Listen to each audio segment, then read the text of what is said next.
Hello everybody, hope you're all doing really well. Faroe Islands. This is my first trip to the Faroe Islands. Now, I didn't take an awful lot of footage of me getting here because I figured that you probably wouldn't want to see 2 or 3 minutes of B-roll of me flying and driving.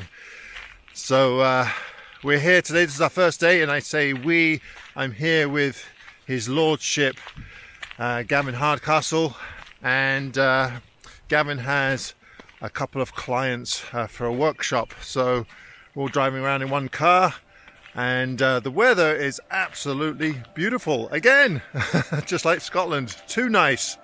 So we're just driving around today, having a quick look around, kind of get our bearings. Gavin's been here before, but I've never been here, so yeah, it's kind of like Scotland on steroids. It's just beautiful here. So I'm just gonna grab my gear, and we've stopped off at some waterfall which I cannot remember the name of. I'm sure a lot of you that have been here will know it straight away. But anyway, just going to take a bit of time lapse, maybe a bit of drone footage, and go from there. All right.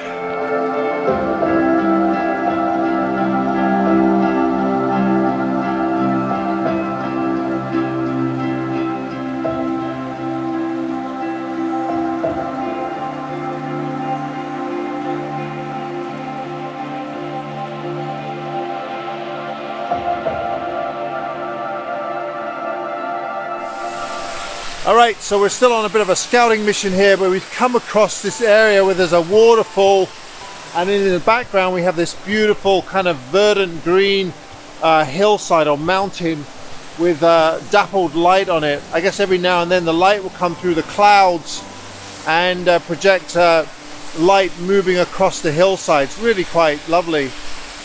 So this shot here is more or less a no-brainer. Have the waterfall in the foreground and then the mountain in the background. It's just a matter of waiting for the clouds to move and let the light shine through for the best image, or the best lighting for that image or scene.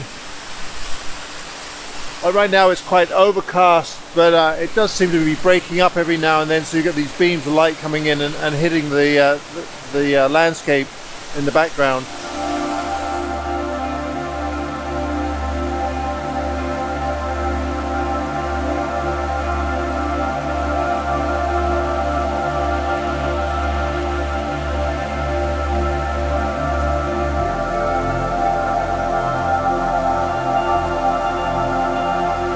This location was a great start to our trip to the Faroes, and what I especially liked about this scene was how the waterfall and the river kind of converged in the foreground, and it really made a really nice strong statement to the rest of the scene.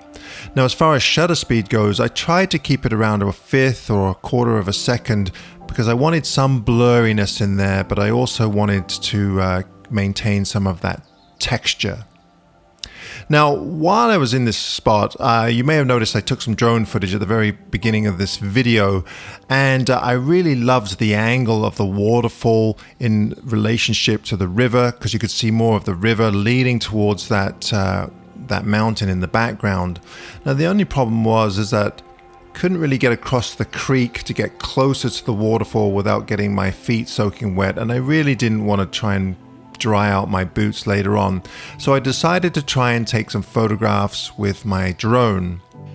Okay, now this photograph somewhat represents one of the reasons why I enjoy using a drone for photography, and that's because a lot of the time I just want to get a little bit higher. I don't necessarily want to get an aerial image of a grand landscape. It's just a matter of getting up 10, 15, 20 feet higher than you're able to with a tripod or standing on a rock or whatever.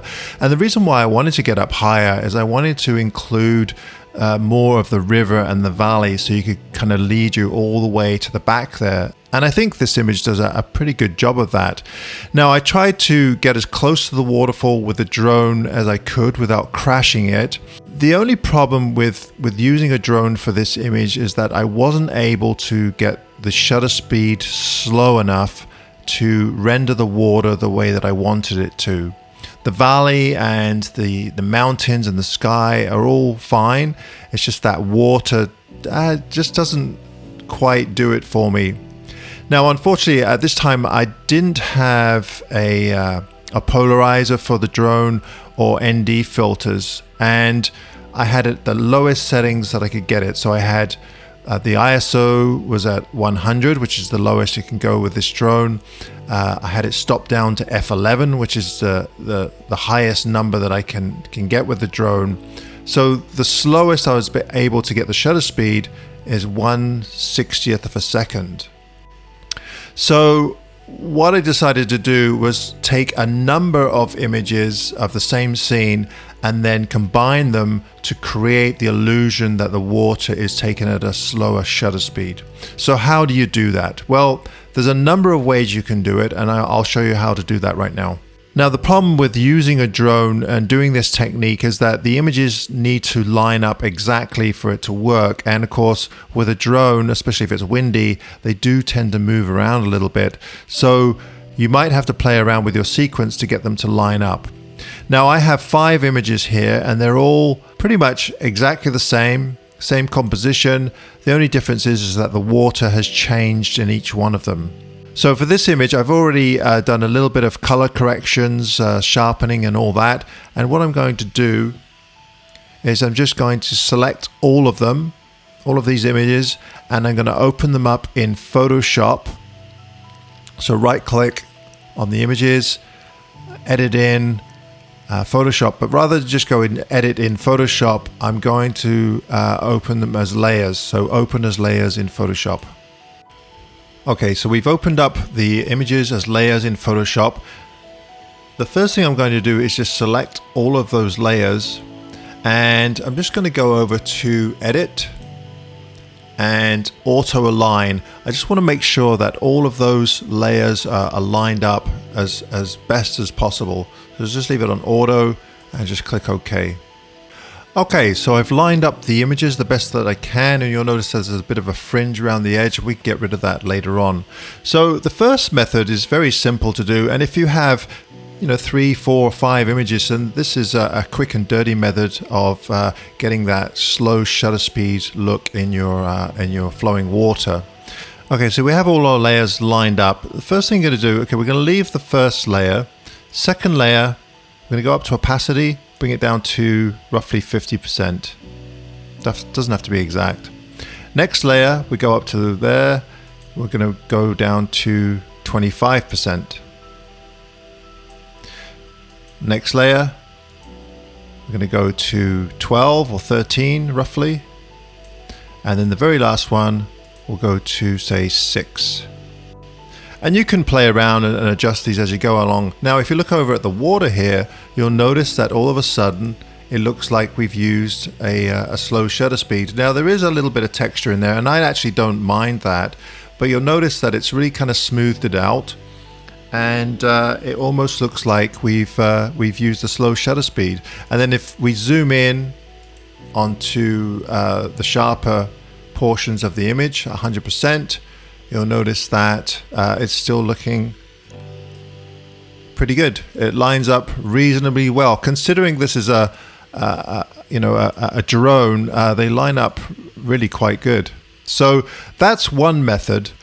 And the other method that you can use, you'd probably use this method if you had 5 or more images. Now, the only problem is that if your computer is slow, then it might take some time to go through these steps. But I'll just show you right now how to go through it.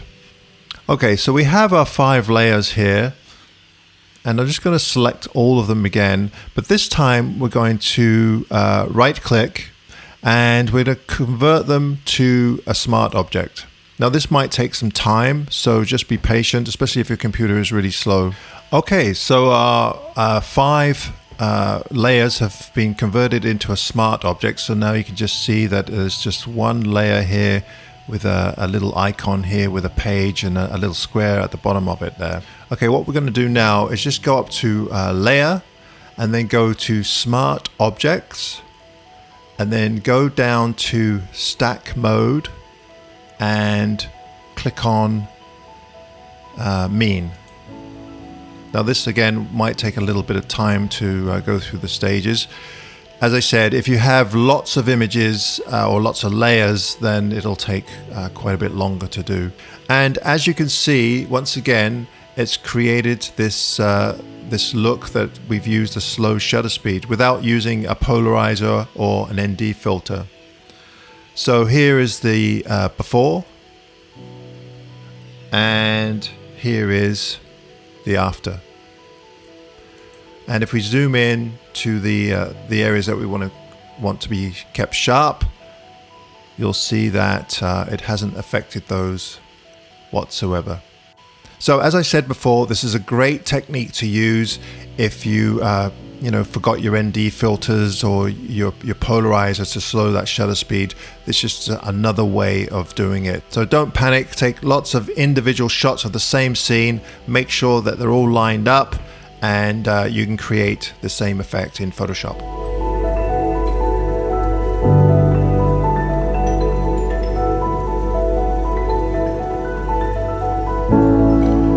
Alright everybody, I hope those couple of tips were helpful to you, and if they are, then please be sure to leave a comment below.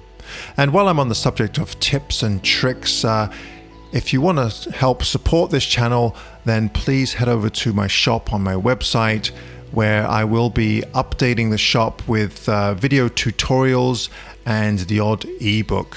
That's it for this week. Please be sure to give me a thumbs up if you enjoyed the video. And as always, if you enjoy the content of my channel, be sure to subscribe. All right, till next week. Bye for now.